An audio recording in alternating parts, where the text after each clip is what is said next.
Brought 2 hours 35 minutes run time తో Kannada original language present Telugu dubbing తో Amazon Prime లో streaming అవుతుంది. తెలుగు డబ్బింగ్ కూడా చాలా బాగుంది. ఇంకా చూశాక నాకైతే నచ్చింది గైస్. ఇంకా క్రికెట్ బెట్టింగ్ గురించి అవగాహన ఉన్న వాళ్ళకి ఈ మూవీ బాగా కరెక్ట్ అవుతుంది. వేరే వాళ్ళకు అర్థం కాదని కాదు, క్రికెట్ బెట్టింగ్లు వాళ్ళ జీవితాలు ఎలాంటి ప్రాబ్లమ్స్ లో పడతాయి అన్న దానికి ఒక మంచి మెసేజ్ ఉంది ఈ మూవీలో. మూవీ పాటికి వెళ్లే ముందు కొత్తగా మన వీడియో చూస్తున్న వాళ్ళు ఉంటే ఒక లైక్ చేసి అలాగే సబ్స్క్రైబ్ చేసుకుని ఛానల్ ని కొంచెం సపోర్ట్ చేయండి గైస్. అలాగే బెల్ ఐకాన్ ట్యాప్ చేసి నోటిఫికేషన్ ఆన్ చేసుకుంటే నేను పెట్టే ప్రతి కొత్త movies and web series reviews miss కాకుండా ఉంటారు. స్టోరీ విషయానికి వస్తే మన జీవితాన్ని మనం కోరుకున్నట్లుగా మార్చుకోవాలంటే కొన్నిసార్లు రిస్క్ తీసుకోవాల్సిందే అనే పాయింట్ తో మొదలవుతుంది ఈ మూవీ. లైఫ్ లో అడ్డదారుల్లో వెళ్తూ ఈజీ మనీ ఎలా సంపాదిస్తే ఏమవుతుందో చెప్పే క్రిస్టి లైఫ్ గురించి మూవీ వెళ్తుంది. క్రిస్టి ఒక మిడిల్ క్లాస్ అబ్బాయి. డబ్బు మీద వ్యామోహంతో రిచ్ లైఫ్ ని పెద్ద జీవితం అనేవి తన డ్రీమ్స్. ఆ డ్రీమ్ ని నిజం చేసుకోవడానికి తను ఎంచుకున్న వే తన లైఫ్ ని ఎలా మార్చేస్తుందో ఈ మూవీలో చాలా బాగా చూపించారు. చిన్న వయసులో చిన్న చిన్న జోదం, టైం పాస్ బెట్టింగ్స్ ఇలా స్టార్ట్ అయిన తన జర్నీ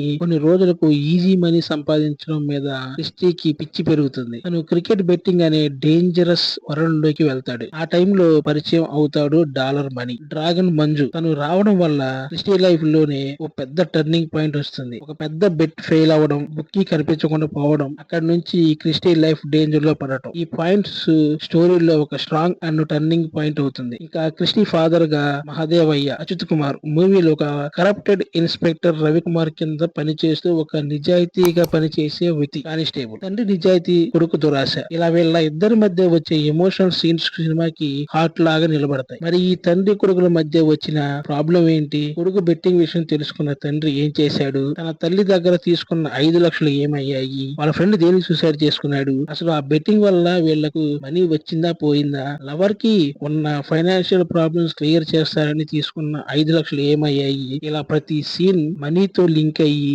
వెళ్లే ఈ స్టోరీ ఎలా ఎండ్ అవుతుంది అన్నదే మిగతా స్టోరీ. ప్లస్ పాయింట్ విషయానికి వస్తే క్లైమాక్స్ లో యాక్షన్, ఎమోషన్, టెన్షన్ ఇలా అన్నిటిని కలిసిపోయి ఒక స్ట్రాంగ్ ట్విస్ట్ ఇవ్వడం ఎండింగ్ కి ఒక ప్లస్ పాయింట్. ఇంకా మెయిన్ గా డాలర్ మనీతో ఉండే 20 నిమిషాల కామెడీ నవ్వించడం ఇది సినిమాకి ఒక హైలైట్. ఇంకా స్క్రీన్ ప్లే కూడా చాలా నీట్ గా ఎటువంటి ల్యాగ్ సీన్స్ లేకుండా వెళ్ళడం, అలాగే శశాంక్ డైరెక్షన్ గానీ, darling Krishna acting, father character లో అచిత్ కుమార్ యాక్టింగ్ మూవీకి మెయిన్ మేజర్ ప్లస్ పాయింట్స్ అనే చెప్పాలి. ఇంకా అర్జున్ జన్య మ్యూజిక్ కూడా మూవీకి ఒక ప్లస్. అభిలాష్ సినిమాటోగ్రఫీ కూడా బాగుంది. కెమెరా వర్క్ చాలా చోట్ల రియల్ లైఫ్ ఫీల్ ని ఇస్తుంది. ఇక బెట్టింగ్ అట్మాస్ఫియర్ ని కూడా చాలా బాగా చూపించారు. ఎడిటింగ్ గిరి మహేష్ కూడా ఓకే అనిపిస్తుంది. అక్కడక్కడ కొన్ని ల్యాగ్స్ కట్ చేసి ఉంటే బాగుండేది. ఇంకా ప్రొడక్షన్ వాల్యూస్ కూడా చాలా బాగున్నాయి. స్టోరీ తగ్గట్టుగా లొకేషన్స్ ఎలివేట్ అయ్యాయి. అడల్ట్ కంటెంట్ కూడా ఏమి లేదు, ఫ్యామిలీతో చూడొచ్చు. మైనస్ పాయింట్ విషయానికి వస్తే అక్కడక్కడ కొంచెం స్లో ఫేస్ లో వెళ్లే స్క్రీన్ ప్లే, ఇంకా లవ్ స్టోరీ ఒకటి అంతగా డెప్త్ ఉండకపోవడం, ఇంకా ఫ్రెండ్స్ మధ్య బాండింగ్ అనేది ఓకే గానీ ఫ్రెండ్స్ క్యారెక్టర్ ఇంకొంచెం డెప్త్ గా అండ్